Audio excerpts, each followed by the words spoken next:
Hello to you all. Not to profane God's name, as it says in the third commandment. Do not carry on your lips the name of God in vain, meaning if you curse somebody using God's name, or if you take an oath or a vow using God's name, if you say a blessing using God's name and it's the wrong blessing, instead of blessing the food which is bread, you said something else which got to do with swine, etc.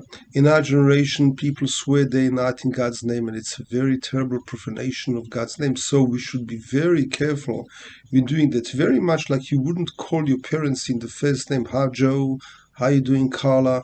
Because these are your parents, you have honor for them. So much more so you should have to your Creator who's created you, and don't go down that path.